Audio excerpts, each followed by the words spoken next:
In your conversations yesterday with the Europeans and the Ukrainians, I'm sure you spoke about security guarantees for Ukraine in case of a ceasefire.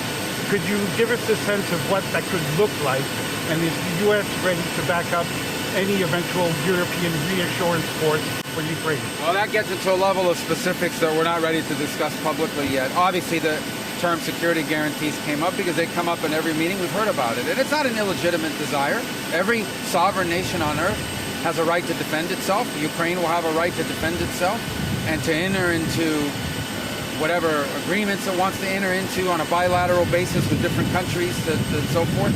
So, I mean, it was discussed, but I don't, and that'll have to be part of any sort of conversation. Ukraine, in order for there to be peace, we recognize that Ukraine has to feel like it has the ability to defend itself from a future attack from anyone. Every country in the world has that right. But so I think everyone recognizes that Ukraine's ability to defend itself is going to be a part, it's its right as a country, and will be a part of any agreement. But we're not working yet on that level of specificity. I think that's something we can fix and solve in a way that's acceptable to everyone. I think we have bigger challenges that we need to figure out whether it's even possible within the short term. I can tell you this war has no military solution to it. It really doesn't. It's not going to be decided with, neither side has some strategic capability to end this war quickly. And so what we're talking about here is avoiding thousands and thousands of people. But we're not going to continue to fly all over the world and do meeting after meeting after meeting if no progress is being made. So if they're serious about peace, either side or both, we want to help. If it's not going to happen, then we're just going to move on. We're going to move on to other topics that are equally, if not more important in some ways, to the United States.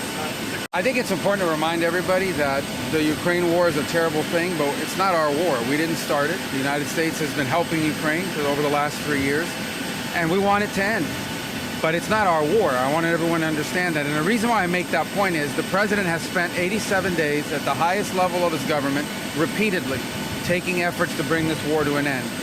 We are now reaching a point where we need to decide and determine whether this is even possible or not, which is why we're engaging both sides. You know, Ambassador Witkoff has had not one, not two, but 3 meetings with Vladimir Putin to determine the Russian perspective on this and understand what it would take for them to end it. We, through General Kellogg, myself, and others, have had repeated engagements with the Ukrainians. So we came here yesterday to sort of begin to talk about more specific outlines of what it might take to end the war, to try to figure out very soon, and I'm talking about a matter of days, not a matter of weeks, whether or not this is a war that can be ended. If it can, we're prepared to do whatever we can to facilitate that and make sure that it happens, that it ends in a durable and just way. If it's not possible, if we're so far apart that this is not going to happen, then I think the president's probably at a point where he's going to say, well, we're done. You know, we'll do what we can. The margins, we'll be ready to help whenever you're ready to have peace. But we're not going to continue with this endeavor for weeks and months on end. So we need to determine very quickly now, and I'm talking about in a matter of days, whether or not this is doable over the next few weeks. If it is, we're in.